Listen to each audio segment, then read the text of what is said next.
বলে আমরা দৃঢ়ভাবে আশাবাদী।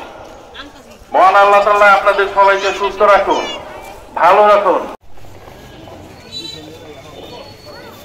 স্মরণ করতেই হয় এবং তাদের জন্য আমাদের দোয়া করা অপরিহার্য।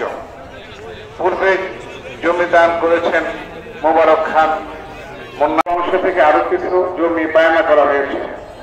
দক্ষিণে প্রায় ৩০-৪০% জমি ক্রয় করার প্রক্রিয়াতে আমরা অতি অল্প সময়ের মধ্যে যদি এই জমি ক্রয় করতে না পারি, পরবর্তী প্রজন্ম নাওতার অনেক ক্ষেত্রে জটিলতার সম্মুখীন হবে। এই জমি ক্রয়ের জন্য বিশদ অর্থ প্রয়োগের প্রয়োজন। আপনাদের দান অনুদানে ঈদগাহ কবরস্থানে উন্নয়নের ব্যাপক প্রসার ঘটেছে এবং এই উন্নয়ন অব্যাহত থাকবে ইনশাআল্লাহ।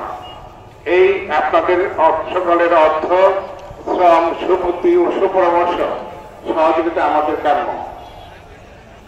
আমাদের এই ঈদগাহ কবরস্থানে বিগত যারা কমিটিতে ছিলেন তাদের সর্বাত্মক সহযোগিতা, বিভিন্ন শ্রেণী পেশার মানুষের সুপরামর্শ, পেশাজীবীদের কাছ থেকে পরামর্শ, বিভিন্ন সামনে অনেক মুসলিমগণ পিছনে দাঁড়িয়ে আছেন, সামনে প্রচুর জায়গা রয়েছে। আপনি আস্তে আস্তে একটু সামনে আসেন।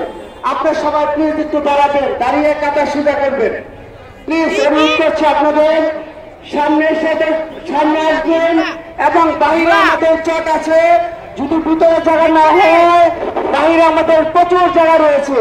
আমাদের নামাজের ব্যবস্থা আছে, আপনারা নামাজ পড়তে পারবেন। মুকাব্বির যা থাকবেন বিভিন্ন ইমাম সাহেব সর্বপ্রথম তাকবীর বলবেন। তাকবীর বলার পর ইমাম সাহেব হাত বাঁধবেন, আমরাও হাত বাঁধবেন।